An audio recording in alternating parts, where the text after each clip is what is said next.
Hello friends, welcome to garden tips. I am Meeta Bishnoi. आज हम लोग बहुत ही इंटरेस्टिंग भी हो सकता है, कई बार बोरिंग भी हो सकता है, मगर बहुत ही वाइटल है। ये प्लांट्स के लिए बहुत ही इम्पोर्टेंट और वाइटल टॉपिक है। और ये है कि मैं पर्सनली अपने बारे में बता रही हूँ। मैं अपने आप अपने गार्डन में क्या शेड्यूल फॉलो करती हूँ फर्टिलाइज़र डालने का। How do I fertilise my plants throughout the year. ये पूरे साल का शेड्यूल मैं आपको बताऊंगी। मैन्योर या फर्टिलाइज़र कैसे डालती हूँ, चाहे वो मैन्योर सॉलिड फॉर्म में हो, ऑर्गेनिक हो, या फिर वो लिक्विड फर्टिलाइज़र हो। देखिए, ये फर्टिलाइजिंग जो है, ये फर्टिलाइज़र कैसे डालते हैं, ये बहुत ही पर्सनल चीज़ है। मतलब हर बंदे का अलग अलग होता है सोच, और मेरी और कुछ वक्त के बाद कई बार अपनी भी बदल जाती है। तो इसमें कोई हार्ड एंड फास्ट रूल नहीं है कि क्या रूल फॉलो करना है। कुछ आइडियाज़ मैं अपने देती हूँ कि कैसे करते हैं। देखिए, हम लोग के पास कुछ हैंगिंग बास्केट्स होती हैं, जैसे ये है। कुछ हम लोग के पास छोटे पॉट्स होते हैं, कुछ बड़े पॉट्स होते हैं, कुछ सेरेमिक पॉट्स होते हैं, कुछ अर्दन पॉट्स होते हैं नॉर्मल, और कुछ हम लोग ज़मीन पे लगाते हैं। जैसे ये वाला कैमेलिया का प्लांट मैंने ज़मीन पे लगाया हुआ है, फर्श मतलब लॉन के साथ साथ। ये वाली इसकी टहनी ये है। और कुछ हमारे पास प्लास्टिक के भी होते हैं, जैसे ये है, ये वाला, जैसे ये है प्लास्टिक का पॉट है। तो हम लोग के पास कई वैरायटी, और सबको फर्टिलाइज करने का तरीका फ़र्क होता है। और मगर शेड्यूल हम लोग वही ईयरली वही फॉलो करते हैं। तो मैं शुरू करती हूँ कि अगर हम लोग पॉट में या कंटेनर, किसी भी टाइप के कंटेनर में लगाया हुआ पॉट है, चाहे वो प्लास्टिक का हो, चाहे सिरेमिक का, सीमेंट का, किसी का भी हो, और जो ज़मीन पे लगाया हुआ है, दोनों में बहुत बहुत अंतर होता है। ये हम लोग को हमेशा ध्यान में रखना चाहिए कि जो पॉट है, जो कंटेनर है, जो ये टोकरियां हैं, जैसे अगर मैंने ये लिया, ये वाला पॉट लिया, ये कंटेन्ड है, इसमें कितनी इसकी वॉल्यूम है मिट्टी की, बस इतनी ही वॉल्यूम है इस मिट्टी की। तो हम लोग इसमें बार बार फर्टिलाइज़र डाल के इसकी सॉइल क्वालिटी या सॉइल का टेक्सचर या सॉइल का पीएच खराब नहीं करना चाहते। तो हम लोग को बहुत ध्यान से फर्टिलाइज करना पड़ेगा, क्योंकि इसमें मिट्टी खाली इतनी ही है, और उसी में भरते जाएंगे मैन्योर। तो राइट चीज़ डालनी चाहिए प्लांट में, बॉट में। ज़मीन में क्या होता है, ज़मीन में जब हम पानी डालते हैं तो कुछ चीज़ें डाइल्यूट करके नीचे चली जाती हैं। इसमें तो खाली होल से जो चीज़ लीच करेगी नीचे, बस वही होगी। तो हम लोग को इसमें पॉट में बहुत कॉशियस रहना चाहिए। और हर प्लांट की अलग अलग लाइकिंग होती है। कुछ एसिडिक सॉइल वाला लाइक करते हैं, कुछ नहीं लाइक करते। तो सबके लिए कुछ फर्टिलाइज़र डिफरेंट होता है, और कई फर्टिलाइज़र होते हैं जो कि आप कॉमनली सब में यूज़ कर सकते हैं। ज़्यादातर ऑर्गेनिक फर्टिलाइज़र, ऑर्गेनिक मतलब क्या होता है, जो धरती से मिला है, जो हमने ऑर्गेनिकली बनाया है, उसको सिंथेटिकली हम लोग ने फैक्ट्रीज में नहीं बनाया है। जैसे एनपीके है, डीएपी है, ये सारी चीज, यूरिया है, ये सारी चीज़ें सिंथेटिक है। इनको बहुत कॉशियसली यूज़ करिएगा, बहुत ज़्यादा कॉशियसली। मैं तो इतना डरती हूँ कि मैं तो इनफैक्ट ये सब अवॉइड ही करती हूँ यूज़ करना। मैं I don't have anything against it, मगर मैं पर्सनली बहुत बहुत कम यूज़ करती हूँ, क्योंकि मेरे को डर लगता है कि ये जो मिट्टी इतनी थोड़ी है, इसको मैं इसका टेक्सचर स्पॉइल ना कर दूँ सिंथेटिक चीज़ें डाल के। तो देखिए क्या हम लोग करते हैं कि ये जैसे ये पॉट है, कौन सा पॉट लेती हूँ, ये वाला पॉट ही लेते हैं। ये जैसे पॉट है, इसमें ना खाली मिट्टी नहीं होगी, सॉइल होगी, साथ में इसमें पूरी माइक्रोबियल लाइफ होती है। मतलब माइक्रोब्स होते हैं, छोटे छोटे ऑर्गेनिजम्स होते हैं जो पत्तियां नीचे गिरती हैं उसको कंपोस्ट करते हैं, उसको तोड़ते हैं, जैसे केचुआ होता है, वो सारी चीजें इसके अंदर पूरी एक अलग दुनिया है माइक्रोब्स की। तो अगर हम लोग ने वाइजली यूज नहीं किया तो हम लोग उसको किल कर सकते हैं। अगर हम लोग ऑर्गेनिक डालते हैं जो थोड़ा वॉल्यूम में होता है, जैसे कंपोस्ट हुआ, वर्मी कंपोस्ट हुआ, वो इसको स्ट्रक्चर देता है मिट्टी को, और वो थोड़ी एरेशन में भी हेल्प करता है। एरेशन मतलब क्या होता है? Air movement, oxygen. जो माइक्रोब्स हैं उनको भी ऑक्सीजन चाहिए, जो इसकी रूट है उसको भी ऑक्सीजन चाहिए ब्रीथ करने के लिए। तो हम लोग को इन सब चीजों का ध्यान रखना पड़ेगा before we start learning how to fertilise our plants, कि मिट्टी में क्या क्या चीजें हैं, किस किस का ध्यान रखना है, माइक्रो ऑर्गेनिजम्स का ध्यान रखना है, मिट्टी का पीएच का ध्यान रखना है, मिट्टी का एरेशन का ध्यान रखना है। ये सारी चीजें ध्यान रखते हुए हम लोग को फर्टिलाइज करना है। क्या करेंगे इसको? क्यों करना चाहिए fertilise? Why should we fertilise? ये तो मिट्टी है, इसमें फर्टिलाइज हम लोग को इसलिए करना है क्योंकि ये पत्ते ग्रो कर रहे हैं, ये पत्ते ग्रो कर रहे हैं, ये प्लांट ग्रो कर रहा है, ये इसमें से न्यूट्रिएंट्स ले रहा है।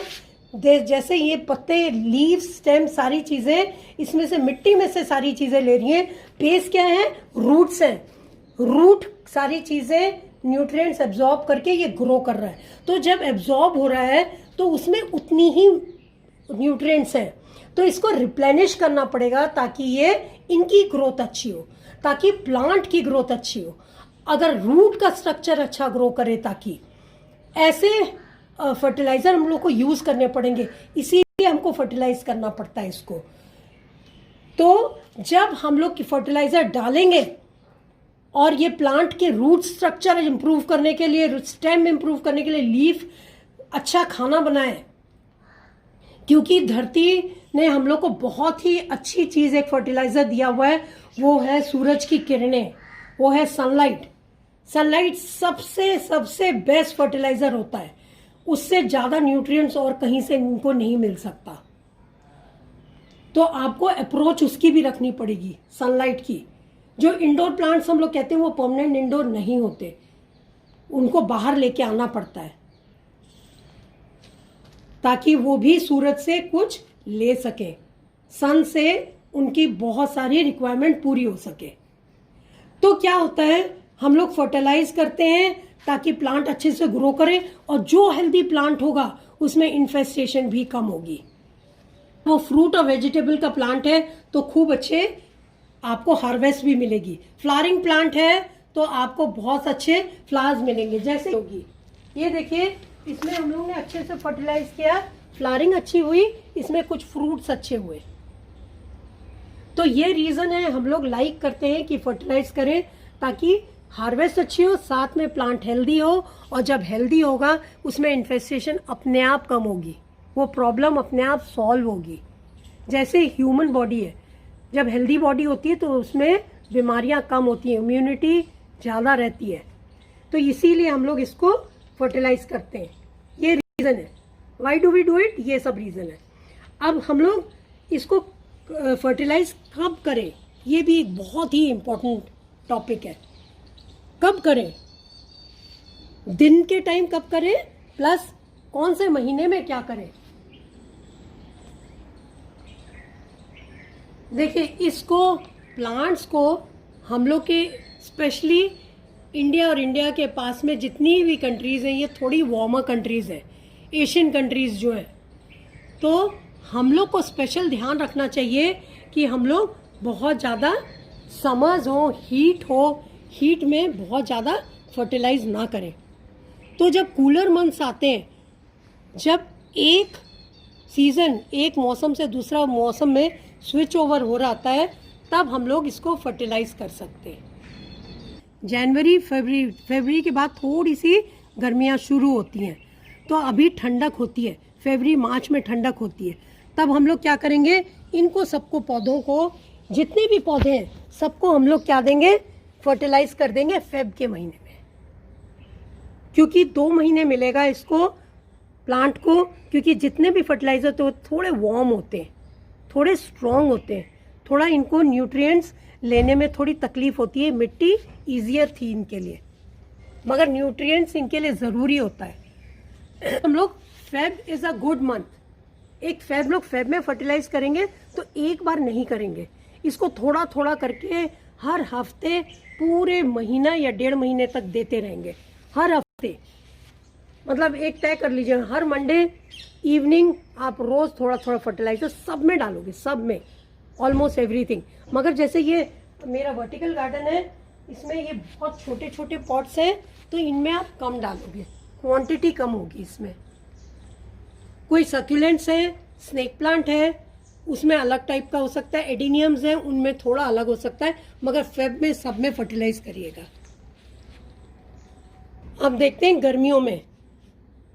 गर्मियों में जब समर मंथ्स आ जाते हैं फरवरी के बाद, तो उस फेब में अब सारे फर्टिलाइजर अवॉइड करिए, क्योंकि वो मंथ्स वार्मर मंथ्स हो गए और उनको प्लांट्स को खाली वाटर चाहिए, उनको भी तकलीफ में है, वो भी जस्ट सरवाइव करना चाह रहे हैं समर्स में। तो समर्स में मिनिमम कर दीजिए, मगर जो ग्रोइंग प्लांट्स हैं समर्स में आप उनको थोड़ा थोड़ा फर्टिलाइज कर सकते हैं। ग्रोइंग प्लांट्स मतलब क्या होता है, जैसे कि मनी प्लांट है, सिंगोनियम्स है, इनको सबको आप थोड़ा थोड़ा फर्टिलाइज कर सकते हैं, मगर बाकी जो प्लांट हैं उनको फर्टिलाइज करने की ज़रूरत नहीं है। हार्श समर्स में, मॉनसून समर्स के बाद मॉनसून आएगा, मॉनसून से पहले आप कुछ रोजेस की और कुछ प्लांट्स की प्रूनिंग करेंगे। तो जिसकी प्रूनिंग करेंगे तो जैसे बेगोनियास की बोगनविलास की करोगे आप, तो बोगनविला की प्रून या रोज की प्रून करने के बाद आप उसमें फर्टिलाइज कर देंगे। अब है सितंबर, सितंबर में भी आप इन सबको फर्टिलाइज कर सकते हैं, क्योंकि आगे कूलर मंथ्स आ रहे हैं। मगर कूलर मंथ्स आ रहे हैं तो आप सितंबर में फर्टिलाइज करिए, मगर जो प्लांट डॉर्मेंसी में जाते हैं विंटर्स में, उनको आप थोड़ा कम करिए, क्योंकि वो अपनी एक्टिविटी कम करने वाले हैं, वो डॉर्मेंसी में जाने वाले हैं, वो थोड़ा स्लीपिंग पीरियड है उनका, उनकी सब एक्टिविटी स्लो डाउन हो जाएंगी। तो आप भी उनको थोड़ा फर्टिलाइज़र कम डाल दीजिए, उनको फेब में ज़्यादा डाल दीजिएगा जब उनकी ग्रोथ पीरियड शुरू होगी। और जब विंटर्स में बहुत सारे फ्लावरिंग प्लांट्स होते हैं, उनका फर्टिलाइज़र ज़्यादा उनको देना पड़ता है, क्योंकि उनका बहुत शॉर्ट पीरियड टाइम के लिए, वो बहुत थोड़े पीरियड के लिए वो ग्रो करते हैं, 3, 4, 5 महीने के लिए, और खूब फ्लावरिंग होती है, तो वो हाई फीडर्स हो जाते हैं। आज हम लोग ने देखा कि कैसे क्यों करेंगे फर्टिलाइज और कब करेंगे। अब मैं नेक्स्ट अगला वीडियो बनाऊंगी और नेक्स्ट डे ही डाल दूंगी कि क्या क्या फर्टिलाइज करती हूँ और क्या डालती हूँ उसमें। तो ये वाला खाली 2 चीज़ें कवर की हैं कि क्यों फर्टिलाइज करें पॉट्स को, प्लांट्स को, और कब करें। तो आई होप आपको ये वीडियो अच्छा लगा। अगर अच्छा लगा तो ज़रूर लाइक करिए और मेरा चैनल सब्सक्राइब। Thank you.